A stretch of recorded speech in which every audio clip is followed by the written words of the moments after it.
Students, हम देख रहे हैं half yearly exam paper social science के लिए। तो चलिए यहाँ पर देखते हैं किस तरह के प्रश्न हैं यहाँ पर, और इनके उत्तर भी देखेंगे साथ साथ में। पहला जो प्रश्न है पूछा गया है, हु अमंग द राइटर और ऑथर ऑफ हिंद स्वराज। तो कौन जो है हिंद स्वराज की रचना करने वाला है, ये आपको बताना है। यहाँ पे ऑप्शंस नहीं दिए गए हैं, ध्यान रखना है आपको। आंसर हो जाएगा हिंद स्वराज जो पुस्तक है, ये महात्मा गांधी की लिखी हुई है। और हिंद स्वराज में बहुत ही पहले महात्मा गांधी ने कहा था कि अगर हम लोग भारतीयों ने अंग्रेजों का सहयोग नहीं किया होता तो अंग्रेज जो है वो 1 साल के अंदर वापिस चले जाते। और अब भी हम कहते हैं कि अगर हम भारतीय सहयोग ना करें तो अंग्रेज जो है 1 साल के अंदर अंदर हमें छोड़ के चले जाएंगे। हमारे जो चैप्टर है भारत में राष्ट्रवाद का उदय, उसमें आप देखेंगे तो आपको पता चलेगा हिंद स्वराज के बारे में मैंने बताया है। नेक्स्ट जो क्वेश्चन है, किसने बांधों को आधुनिक भारत का मंदिर कहा है, ये एमसीक्यू भी बनता है। तो यहाँ पर आता है जवाहरलाल नेहरू ने भारत में जो बांध हैं उनको मंदिर कहा है, आधुनिक भारत का मंदिर का। ये जवाहरलाल नेहरू का स्टेटमेंट है, आपको ध्यान रखना है। ये महात्मा गांधी हो जाएगा हिंद स्वराज का। नेक्स्ट जो क्वेश्चन है इसमें पूछा गया है, भारत के प्रमुख चाय उत्पादक राज्यों के नाम लिखने हैं। तो चाय उत्पादक राज्य जो है सारे के सारे जो आपके पूर्वी राज्य है, जैसे कि आसाम है, वेस्ट बंगाल है जो कि पश्चिमी बंगाल है, आसाम है, तमिलनाडु है, केरला है। ये मेन जो है चाय उत्पादक राज्य है, सबसे ज्यादा चाय उत्पादक मेजर प्रमुख जो है, मेजर की बात हो रही है यहाँ पे, यानी कि प्रमुख की बात हो रही है। तो प्रमुख में आपके ये चार आपको याद रखने हैं। आगे बढ़ते हैं नेक्स्ट क्वेश्चन पे। नेक्स्ट क्वेश्चन पूछा गया, राष्ट्रीय स्तर पर सूखा आपदा राहत हेतु कौन सा मंत्रालय उत्तरदायी है। राष्ट्रीय स्तर की बात कर रहा है ये। तो राष्ट्रीय स्तर पर जो सूखा आपदा राहत हेतु मंत्रालय है वो है कृषि मंत्रालय। ध्यान रखना है आपको, कृषि मंत्रालय जिसको एग्रीकल्चर मिनिस्ट्री कहा जाता है। तो आपको ध्यान रखना है, ये क्वेश्चन एमसीक्यू में 2015 में आया हुआ है। ध्यान रखना 2015 में मेन एग्जाम में ये क्वेश्चन पूछा गया है। अगला जो प्रश्न है इसमें पूछा गया आपसे, सार्वभौमिक वयस्क मताधिकार से क्या तात्पर्य है।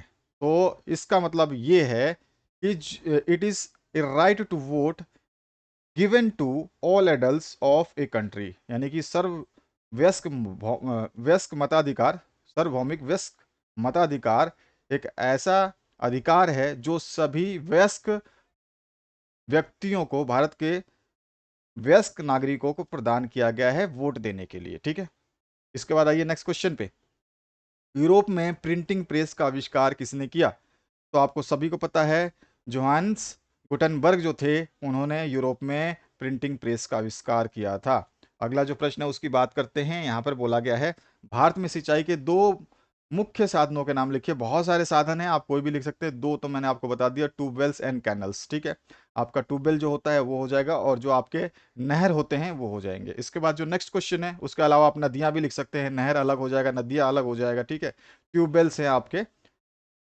और यहां पर जो पूछा गया आपसे अगला, रेट होल खनन से क्या अभिप्राय है। रेट होल, रेट मतलब चूहे, चूहे जैसा होल जो है उसकी माइनिंग का मतलब क्या है। तो यहाँ पे जैसा कि ये नाम बोल रहा है ना, तो rate hole mining is a form of mining, ये भी एक माइनिंग ही होती है। क्या ये भी एक खनन होता है।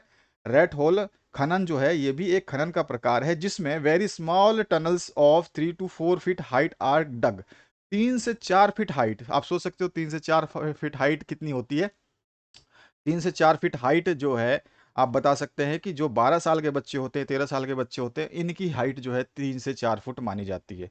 किसी की हाइट ज़्यादा हो सकती है, लेकिन 3 से 4 फुट की हाइट का आप समझ सकते हैं अंदाजा। जो 8वीं क्लास में पढ़ते हैं वो भी इससे ज़्यादा होते हैं, 3 से 4 से। ठीक है, 7वीं क्लास के बच्चे जो है 3 से 4 फुट के हाइट के होते हैं, 7वीं के 6ठी के बच्चे। तो आप सोच सकते हैं उतने छोटे बच्चे। तो ये माइनिंग का यानी खनन का एक ऐसा रूप है जिसमें छोटे छोटे 3 से 4 फीट के ऊंचाई वाले गड्ढे खोदे जाते हैं, और वहां पर वर्कर्स, कौन से वर्कर्स, यूजुअली चिल्ड्रन, चिल्ड्रन की बात हो रही है क्योंकि उनकी हाइट ही इतनी है भाई, खड्डों की इतनी हाइट है तो उसमें घुसेगा कौन। ज्यादातर बच्चे जो है उसमें जा करके कोयला निकालते हैं। तो इसी को बोलते हैं रेट होल माइनिंग। क्लियर हो गया होगा आपको। अगला जो क्वेश्चन है, भारत में सामाजिक विभाजन का क्या आधार है। तो भारत में सामाजिक विभाजन के बहुत सारे आधार है, ऑप्शंस आपको ध्यान रखने हैं। अगर डायरेक्ट आपसे क्वेश्चन पूछता है तो आप उसमें लैंग्वेज, रिलीजन और कास्ट लिख देंगे, यानी कि आपकी भाषा, धर्म और जाति, ये तीनों आधार पर जो है समाज में विभाजन होता है, यानी हमारी सामाजिक भिन्नताएं बनी रहती हैं।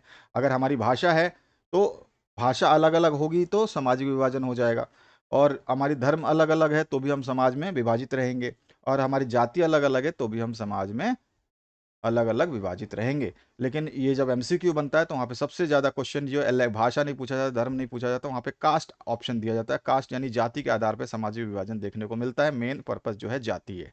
इसके बाद है भारत में समाज। नेक्स्ट है what is meant by urbanisation. Urbanisation क्या होता है, यानी कि शहरीकरण से क्या समझते हैं? तो urbanisation refers of the population shift from the rural areas to urban areas. Urbanisation यानी कि शहरीकरण वह अवस्था है जिसमें ग्रामीण क्षेत्रों के लोग जो है शहर में जाके बस जाते हैं और इस तरह से शहर की आबादी जो है वो बढ़ती जाती है। ठीक है, प्रोपोर्शन जो है उसकी वहाँ पर बढ़ती जाती है और वहाँ पर वो रहने का तरीका जो है सीख जाते हैं। तो इस तरह से आप बता सकते हैं शहरीकरण क्या होता है, शहरों में बसने का प्रक्रिया है जो ग्रामीण क्षेत्रों से लोग जाकर के शहरों में बसते हैं। अगला जो क्वेश्चन है 1929। अब ये 3 अंक, एक एक अंक के प्रश्न थे सारे हमारे यहाँ शहरीकरण तक। अब जो अगला अगला प्रश्न है वो 1929 की आर्थिक मंदी के कारण। 1929 के आर्थिक मंदी के बहुत सारे कारण थे, अगर आपने चैप्टर पढ़ लिया होगा तो आपको समझ में आ चुका होगा। ठीक है, और इसी का अथवा पार्ट में या तो ये करना है या फिर ये करना है, औद्योगिक विकास से शहरों पर क्या प्रभाव पड़ा है, तो ये आपको बता देना है। बहुत ही सिंपल सिंपल अच्छे क्वेश्चंस हैं ये तो। आगे थोड़े से क्वेश्चंस आपको बेहतरीन क्वेश्चंस देखने को मिलेंगे और इसमें से आपके मेन एग्जाम में, बोर्ड एग्जाम में भी क्वेश्चंस आएंगे। ठीक है, यहाँ पे आप बोर्ड एग्जाम 2024 जो देने वाले हैं उसमें भी यहाँ से क्वेश्चन आएंगे। मॉडल सेट्स मैं आपके लिए ला दूंगा विद सॉल्यूशन, तो मॉडल पेपर के लिए आप चिंता ना करें। और दूसरी बात, अगर जो बच्चे चाहते हैं 100% परिणाम आसानी से, लास्ट ईयर भी मैंने 100% परिणाम आप लोगों को दिलाया था, जो बच्चे 10वीं पास करके 11वीं में गए हैं, तो उनको 100% परिणाम करने के लिए जो अभी लास्ट ईयर के मैंने मॉडल पेपर सॉल्व कर रखे हैं, लास्ट ईयर के मॉडल पेपर देख लेना। ठीक है, MP last year model paper 2023 के मैंने सॉल्व करवाए थे, तो उनको अगर आप चेक करते हैं, उनको आप समझ लेते हैं, प्लेलिस्ट में अवेलेबल है, इस वीडियो के डिस्क्रिप्शन बॉक्स में प्लेलिस्ट हमेशा देते हैं, तो वहाँ पर आप जाकर चेक कर लीजिएगा, आपको सारी चीज़ें मिल जाएंगी, सारे चीज़ें अवेलेबल है कम्प्लीटली। ठीक है, आगे बढ़ते हैं।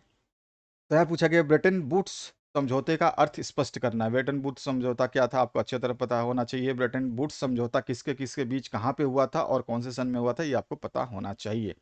मार्टिन लूथर ने धार्मिक क्षेत्र में मुद्रण कला का उपयोग किस प्रकार किया था, ये आपको बताना है। अगला जो है भारतीय लोकतंत्र की प्रमुख विशेषताएं क्या है। लोकतंत्र जो हमारा है, ठीक है, लोकतंत्र क्या मतलब क्या हो गया, हमारा राजतंत्र लोकतंत्र, ठीक है, जो संविधान से जुड़े हैं, उसकी क्या विशेषताएं हैं, तो सबको मौलिक अधिकार दिए गए हैं और धर्म जाति के आधार पर जो है भेदभाव नहीं किया जाएगा, ये सारी की सारी विशेषताएं हैं। और जो है हमारे विधायिका, कार्यपालिका और न्यायपालिका के रूप में जो है हमारी सरकारें काम करती हैं, ये सारी क्या है, डेमोक्रेसी हमारी फीचर्स के मेन फीचर्स हैं। ठीक है ना, मुख्य विशेषताएं हैं, सारे के सारे बता सकते हो, बहुत सारे हैं, कम से कम 15-16 लिख सकते हो, लेकिन 3-4 आपको आसानी से लिख देने हैं। इसके अलावा जो है नेक्स्ट क्वेश्चन पूछा गया बाढ़ से सुरक्षा के उपाय का वर्णन करना है। बाढ़ से, आप फ्लड से कैसे बचेंगे, तो आप आसानी से बता सकते हैं, बहुत ही कॉमन क्वेश्चन है। आप मेरे हिसाब से डिजास्टर मैनेजमेंट तो 7th 8th से ही पढ़ते आ रहे हैं, तो उसी को लिख देना है, कोई जरूरी नहीं है कि आप किताब से छापे। हमेशा मेंशन किया जाता है कि आप अपने शब्दों में लिखें, किताब की लैंग्वेज ना यूज़ करें, तो आप अपने शब्दों में बिल्कुल लिख सकते हैं। प्राथमिक उपचार से क्या अभिप्राय है, बहुत ही सिंपल क्वेश्चन है आपका, यहाँ पे फर्स्ट एड की बात हो रही है। प्राथमिक उपचार क्या होता है कि हम किसी भी व्यक्ति का जो अनौपचारिक उपचार यानी कि तत्कालिक उपचार करते हैं किसी चोट की अवस्था में, तो उसको हम प्राथमिक उपचार बोलते हैं। उसमें हम ये नहीं देखते कि वो ठीक हो जाएगा, मेन पर्पज है जो अभी उसको जो कंडीशन है उसमें जो भी हम उपचार दे सकते हैं दे दे, बाद में उसको हम हॉस्पिटल शिफ्ट कर देंगे। इसके बाद में नेक्स्ट जो क्वेश्चन पूछा गया, इसमें पूछा गया पहले विश्व युद्ध के समय भारत का औद्योगिक उत्पाद क्यों बढ़ गया था, उत्पादन क्यों बढ़ा था, आपको अच्छी तरह से पता है। प्रथम जो विश्व युद्ध हुआ था उस समय हमारी जो देश थी, हमारा भारत था, वो ब्रिटिश की कॉलोनी थी। ब्रिटिश हमारे ऊपर राज करता था, हम मतलब ब्रिटिश के, ऐसा नहीं कि हम ब्रिटिश के देश थे, हम ब्रिटिश के देश नहीं थे। ब्रिटिश हमारे को कॉलोनी मानता था और हमारे उपनिवेश जिसको बोलते हैं, तो हम उपनिवेश थे।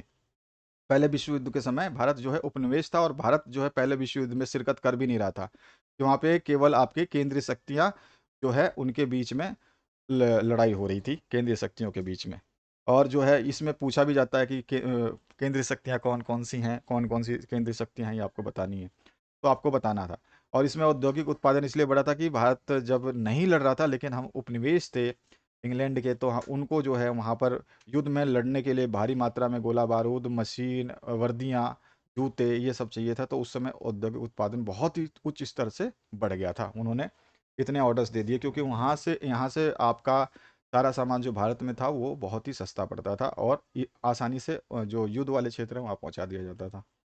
नेक्स्ट जो क्वेश्चन इसमें पूछा गया है जीवन में संचार सेवाएं क्यों आवश्यक है। आप जानते हो कम्युनिकेशन जो होती है वो नेसेसरी क्यों है। उसके अलावा नेक्स्ट इसी में पूछा गया है, दो संचार साधनों के नाम लिख देने हैं। इसमें टेलीविज़न, इंटरनेट हो सकता है, आपका रेडियो हो सकता है, न्यूज़पेपर्स हो सकते हैं। नेक्स्ट जो क्वेश्चन है इसमें पूछा गया है, पहाड़ी क्षेत्र में मृदा अपरदन की रोकथाम के लिए क्या कदम उठाने चाहिए। जो पहाड़ी क्षेत्र है वहाँ की बात कर रहा है कि सोयल जो कटता है, इरोजन होता है, क्षय होता है, वो कैसे हम रोक सकते हैं। Which factors responsible for development of nationalism in 19th century in Europe. 19वीं शताब्दी में राष्ट्रवाद के विकास के लिए यूरोप में कौन कौन से कारक उत्तरदायी थे। राष्ट्रवाद जो वहाँ पे पनपा था 19वीं सदी में यूरोप के अंदर, तो वो कैसे पनपा था, उसके क्या कारण थे, ये आपको बताने हैं, वही कारक आपको लिख देने हैं।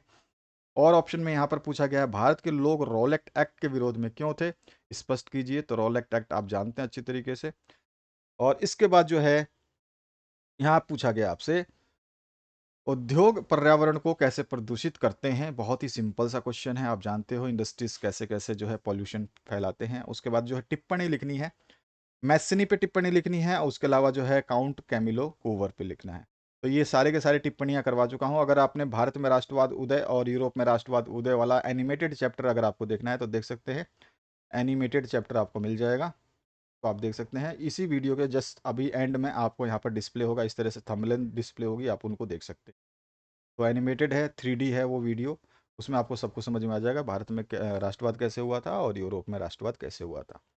नेक्स्ट जो क्वेश्चन है इसमें पूछा गया आपसे, इन्हीं चार सैद्धांतिक प्रावधानों का उल्लेख कीजिए जो भारत को धर्मनिरपेक्ष देश बनाते हैं। यानी कि किसी भी धर्म का जो है समर्थन नहीं करना, वो धर्मनिरपेक्ष होता है। तो हमारा भारत ऐसा क्यों है कि किसी भी धर्म को जो है अ, आपका समर्थित नहीं करता, वो सभी धर्मों को सेम मानता है। इसी को बोलते हैं, सभी धर्मों का समान आदर करना और किसी भी धर्म को विशिष्ट ना मानना धर्मनिरपेक्ष कहलाता है।